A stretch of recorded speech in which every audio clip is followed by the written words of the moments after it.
The Smartest Giant in Town, written by Julia Donaldson, illustrated by ESL Schaffler.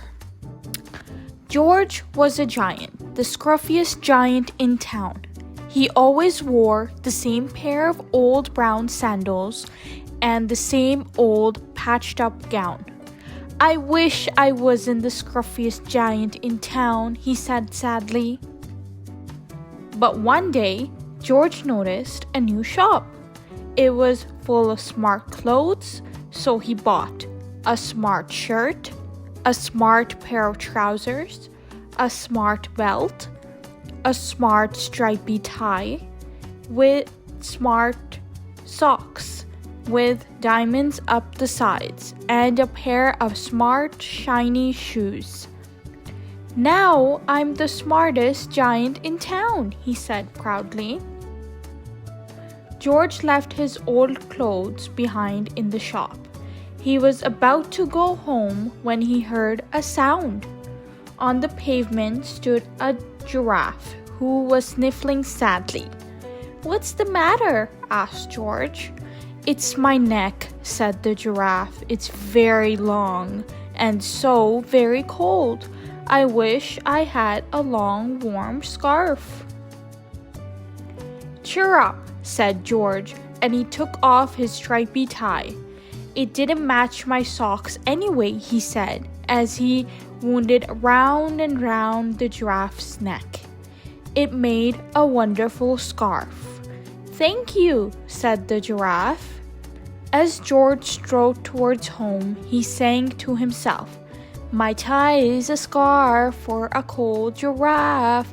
But look me up and down, I'm the smartest giant in town." George came to a river. On a boat stood a goat who was bleating loudly. "What's the matter?" asked George. "It's my sail," said the goat. "It blew away in a storm. I wish I had a strong new sail for my boat." "Cheer up," said George, and he took off his new white shirt. "It kept coming untucked anyway," he said as he tied it to the mast of the goat's boat. It made a magnificent sail. "Thank you," said the goat. George strode on, singing to himself, "My tie is a scarf for a cold giraffe. My shirt's on a boat as a sail for a goat. But look me up and down, I'm the smartest giant in town." George came to a tiny ruined house. Beside the house stood a white mouse with lots of baby mice. They were all squealing. "What's the matter?" asked George. "It's our house," squeaked Mother Mouse. "It burned down and now we have nowhere to live. I wish we had a nice new house." "Cheer up," said George, and he took off one of his shiny shoes. "It was giving me blisters anyway," he said, as the mouse and her baby scrambled inside. The shoe made a perfect home for them. "Thank you," they squeaked. George had to hop along the road now, but he didn't mind. As he hopped, he sang to himself, "My tie is a scarf for a cold giraffe. My shirt's on a boat as a sail for a goat. My shoe is a house for a little white mouse. But look me up and down, I'm the smartest giant in town." George came to a campsite. Beside a tent stood a fox who was crying. "What's the matter?" asked George.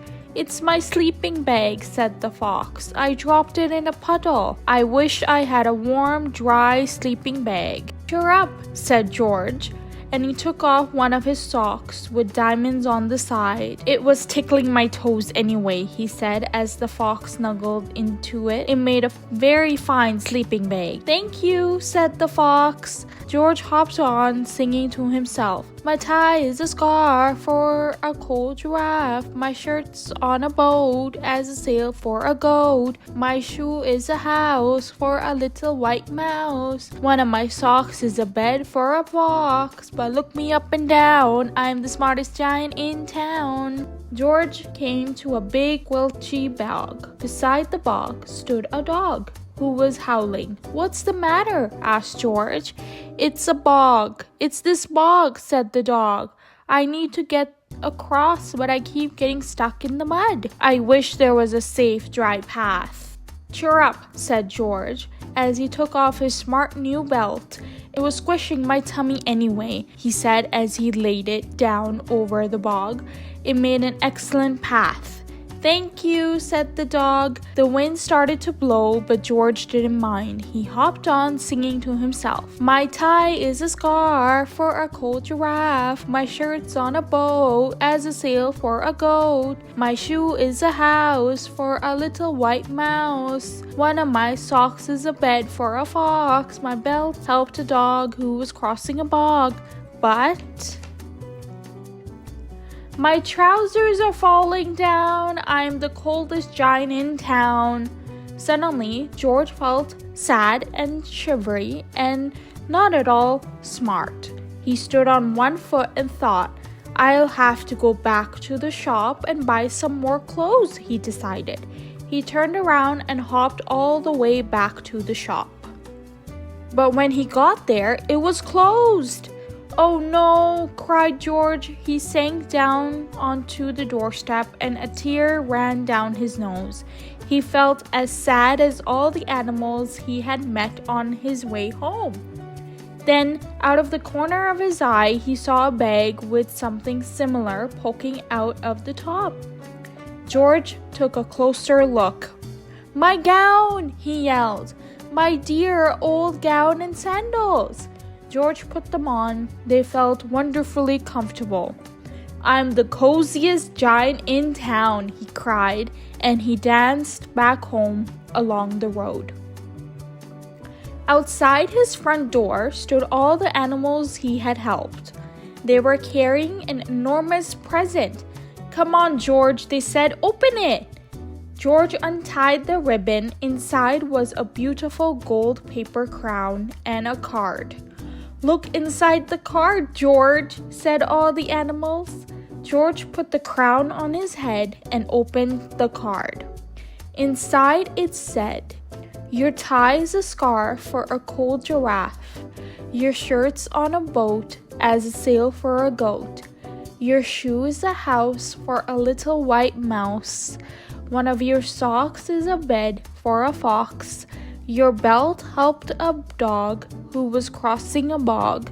So here is a very fine crown to go with the sandals and gown for the kindest giant in town." The end.